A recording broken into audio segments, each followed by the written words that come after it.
कोठी की सुंदरता, कोठी अधिक समय तक नहीं ठहरेगी यदि फाउंडेशन मजबूत नहीं होगा तो। इसी तरह आपने यदि व्यवहार नहीं से अभ्यास नहीं किया है श्रुत का, तो वह ज्ञान अधिक समय तक आपके अंदर में नहीं ठहरेगा। जितना अच्छे से अभ्यास आपका होगा उतने दीर्घ काल तक आपका वह श्रुत ज्ञान एक दिन केवल ज्ञान में परिणत हो जाएगा। ये पक्का विश्वास रखना। आचार्य भगवान बार बार कहते हैं, कोई बात नहीं, समझ ना आए, समझ ना आए, इतना तो समझ पड़ रहा है कि मुझे समझ नहीं आ रहा है, क्या करो। प्रवचन सार में आचार्य भगवान कुंद कुंद स्वामी कहते हैं, विनयेन सुदमदीदम, विनयेन सुदमदीदम। कोई बात नहीं, समझ नहीं पड़ रहा ना, विनय के साथ सुन लो, विनय के साथ सुन लो। एक दिन संस्कार में तो पड़ेगा कि मैंने प्रवचन सुना था पर मुझे समझ में नहीं आया था, विनय से सुना गया। श्रुत एक दिन केवल ज्ञान को भी प्राप्त कराने में सहकारी साधन है। इसलिए श्रुत को सुनते समय, श्रुत को पढ़ते समय और श्रुत का अवलोकन करते समय विनय रखनी चाहिए। मां चिनवाणी को पैर पर नहीं रखनी चाहिए, मां चिनवाणी को उच्चासन देना चाहिए, मां चिनवाणी को मस्तक पर धारण करना चाहिए। हमारे गुरुदेव तो इतना भी कहते हैं, जिस मस्तिष्क में मां जिनवाणी को रखा है, देखो, जिस मस्तिष्क में मां जिनवाणी को रखा है, उस मस्तिष्क को जहां कहीं जिस किसी से मत स्पर्श कराया करो, जहां कहीं जिस किसी से भी उस मस्तिष्क को स्पर्श मत कराया करो।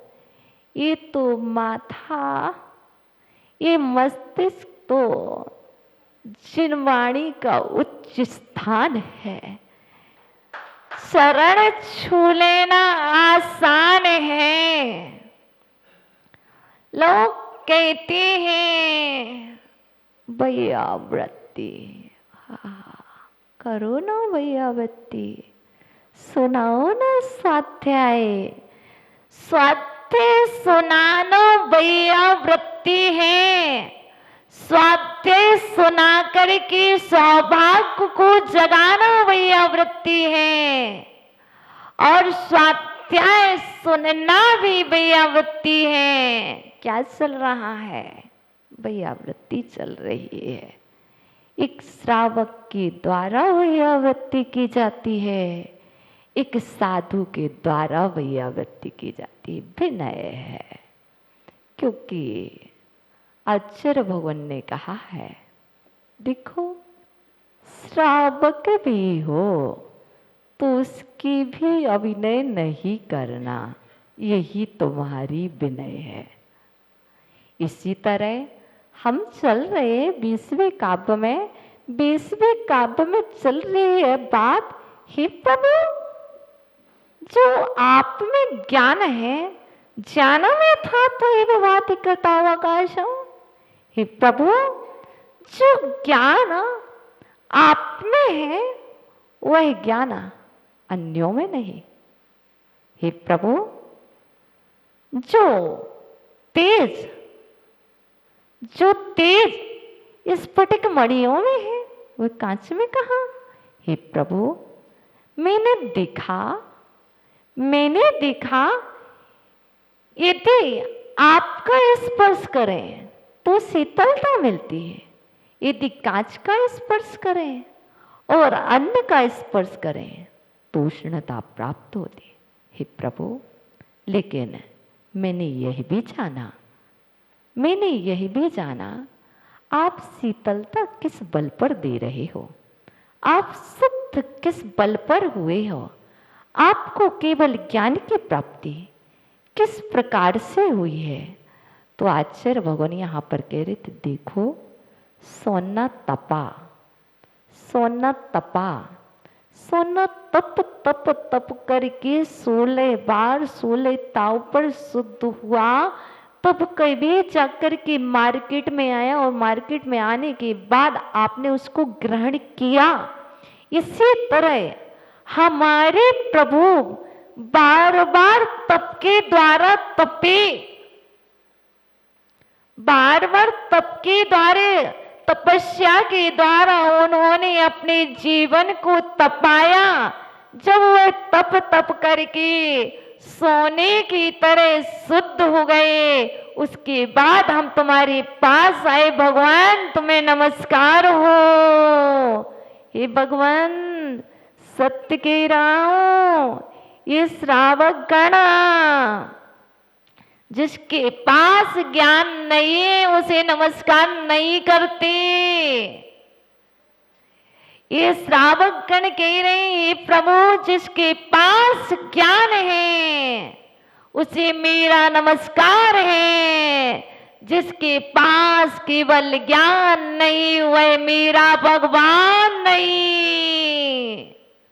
हम नहीं कह रहे, यहाँ बैठे हुए श्रोता कह रहे, ये प्रभु जिस परमात्मा में केवल ज्ञान नहीं, जिस परमात्मा में केवल दर्शन नहीं, जिस परमात्मा में अनंत दर्शन, अनंत ज्ञान, अनंत चारित्र नहीं, उस परमात्मा को मेरा नमस्कार भी नहीं। वही मेरा परमात्मा है जिसमें अनंत दर्शन, अनंत ज्ञान, और वही मेरा परमात्मा होगा जो एक को नहीं, दो को नहीं, तीन को नहीं, सभी को विषय बनाता होगा। वही मेरा परमात्मा होगा, वही मेरा परमात्मा होगा जो जगत के संपूर्ण प्राणियों को सर्वभूतेषु, सभी प्राणियों के लिए हित का उपदेश दे रहा होगा। वही मेरा परमात्मा होगा। हे प्रभु, मेरा ये माथा सभी जगह झुकने वाला नहीं है।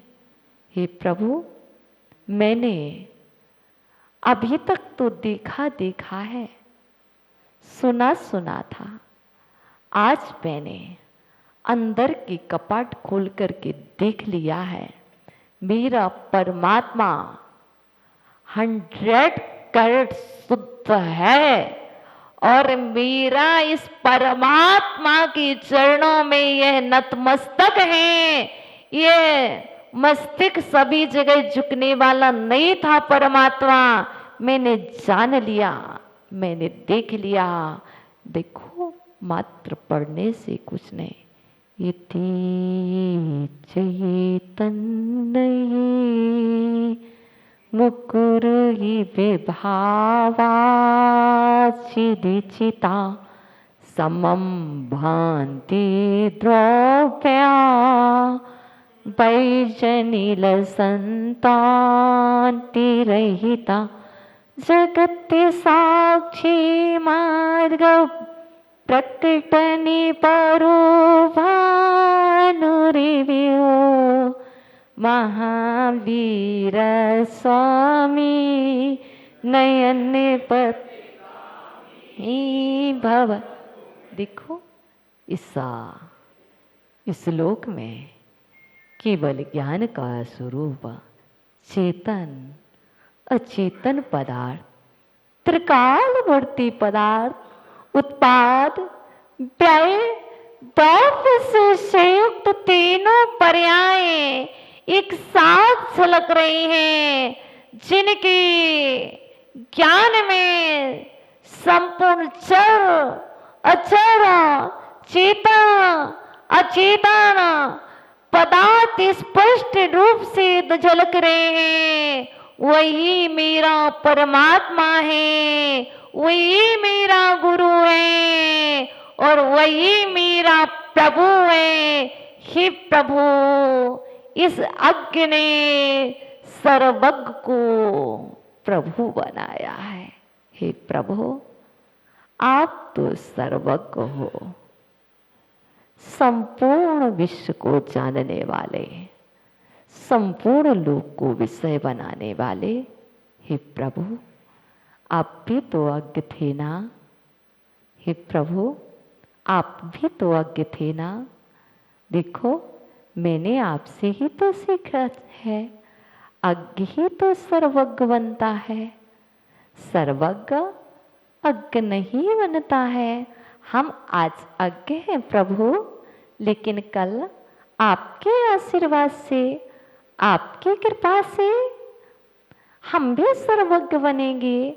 आप मुझे श्रुत रूपी ज्ञान से भर दो ना प्रभु। श्रुत रूपी संतान हमारे हृदय में जन्म हो। हे प्रभु, जो श्रुत ज्ञान का जन्म हो जाएगा तो केवल ज्ञान भी प्रकट हो जाएगा। जहाँ पर पुत्र ही नहीं होगा, जहाँ पर पुत्र ही नहीं होगा तो केवल ज्ञान कैसे होगा? पिता ही नहीं है तो पुत्र कैसा? जब पिता होगा तभी पुत्र होगा, और पुत्र होगा तभी पिता होगा। जहाँ पर पिता नहीं वहाँ पर पुत्र नहीं, और जहाँ पर पुत्र नहीं वहाँ पिता भी नहीं। हे प्रभु, आपके ज्ञान में सब कुछ झलक रहा है। हे प्रभु, मैंने सुना है यह वक्तामृत स्त्रोत सौभाग्य को जगाता है। और कौन सा सौभाग्य? बुद्धि की वृद्धि भी इस काव्य को पढ़ने से प्राप्त होती है, और अज्ञ एक दिन विज्ञ बन जाते हैं इस काव्य को पढ़ने से। हे प्रभु, देखो, आज मैं आपको एक बात बतलाने वाली हूँ। देखो, आप भी प्रभु हो ना, यहाँ पर बैठे हुए श्रोतागण। देखो, निश्चय नए, व्यवहार नए हैं। प्रभु प्रभु हैं, और इनके अंदर भी एक बार प्रभु को तो निहार लो। निश्चय नए की दृष्टि में आपके अंदर में भावे प्रभु बैठा हुआ है, और उस प्रभु को जानो, देखो और समझो कैसा है। तो सुनो, आज हम तुम्हें एक बात बतलाने वाले हैं जिससे आप अपना सौभाग्य जगाएंगे। सौभाग्य जगा करके अपने भाग्य को परिवर्तित करेंगे। देखो, मैंने सुना है, आपने सुना है। सुनो सुनो सुनो सुनो, एक कहानी राजा की, महाराजा की, महाराजा की। कौन से महाराजा की? मानतुंग महाराजा की। बताओ, मानतुंग महाराजा कौन थे? अनीस भैया जी नागपुर से कह रहे, माता जी वो तो काशीवासी ब्राह्मण के पुत्र थे। ओहो, आज हम यहाँ पर मानतुंग महाराजा की कहानी नहीं, आज तो हम एक कहानी सुन रहे हैं। सेठा अडोल नाम का विज्ञ पुरुष की एक सम्यक दृष्टि अडोल नाम का सेठा निवास करता था। उसका व्यवहार नय का एक पुत्र था जिसका नाम था विष्णुदास। देखो ये कहानी तो व्यवहार नय में है। पिता कौन नहीं चाहता मेरी संतान संस्कारित ना हो, मेरी संतान सम्यक मार्ग पर ना हो। प्रत्येक पिता का एक ही कर्तव्य होता है और एक ही प्रयत्न में अपना समय व्यतीत करता है कि मेरी संतान संस्कारित हो। पर क्या करो, भाग्य भी कुछ होता है। पिता का वह विष्णुदास, पिता कहते हैं विष्णुदास चलो मंदिर चलो। नहीं पिताजी समय नहीं है, अभी मुझे स्कूल जाना है, मुझे अभी अपना होमवर्क करना है। कोई बात नहीं, इसके बाद बड़ा भी हो गया बेटा। फिर भी पिताजी की बात नहीं सुनता। राकेश जी बेटा कॉलेज में पहुंच गया है विष्णुदास। पिताजी बोल रहे हैं बेटा अब तो आप मेरे कार्यों में हाथ बटाओ ना। हम बिजनेसमैन ठहरे, हम बिजनेसमैन ठहरे, आप हमारे हाथ बटाओ ना। देखो देखो दुकान पर हम बैठेंगे पर आप जाकर के जो हमने उधारे दी है उसको लेकर के आ जाओ। नहीं पिताजी मेरे से ये नहीं होता, मैं तो बड़ा होकर के जॉब करने वाला हूँ, मैं नहीं बिजनेसमैन, मैं तो चेयरमैन बनूंगा, मैं तो बैठ बैठ करके चेयर तोड़ूंगा। पिताजी बिजनेसमैन बनकर मेरे बस की नहीं। कोई बात नहीं, पिताजी बहुत कहते बेटा नहीं सुना, लेकिन क्या करें। और नगर में एक दिन बालक विष्णुदास घूम रहा था और उसने देखा वाह ये कौन है। ओहो इतने बड़े बड़े बाल, वाह कितने सुंदर बाल हैं। ओह कानों में इतनी बड़ी बड़ी कुंडल, वाह गले में इतनी सारी मालाएं, पैरों में ओह काष्ठ के पादुकाएं, वाह।